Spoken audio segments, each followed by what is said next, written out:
Hello everyone, I want to show you how to find names for ancestors using the message search technique. And what that means is that it's an easy way to find ancestors who need temple work and remaining. So we search through the messages sent to you by the temple. Here's how it's done. Let me show you. So I'm logged into familysearch.org, and what you do is, this is the home page here. There's this messages button over here. So click messages. That's why we call it message search. And here's all the different conversation and messages that you get from various people. But here, this button here, left click it, and you can see all the messages that the temple sends you about completed ordinances, or you can see I need to fix some expiring reservations. But let's go to completed ordinances, because here's where the treasure trove is. So this is John W. Scott, and on December, the endowment was finished. So the temple sent me a message.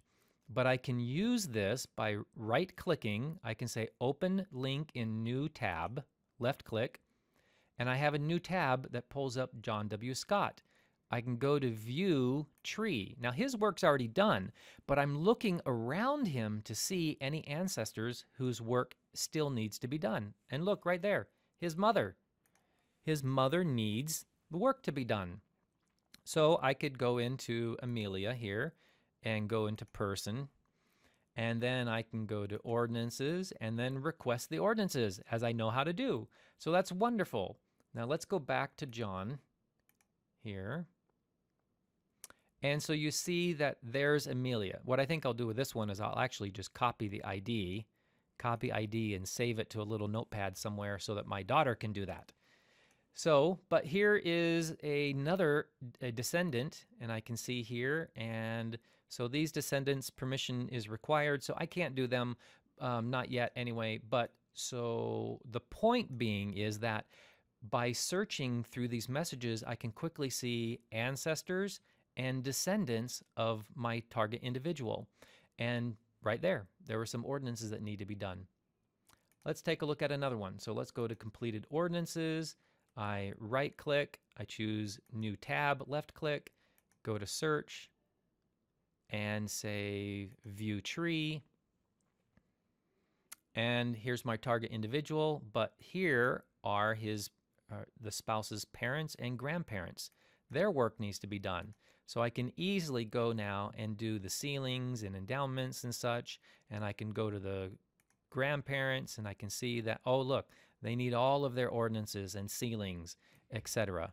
So just right there, possible duplicate to take care of course, but right there I have found a quick way of who needs ordinances.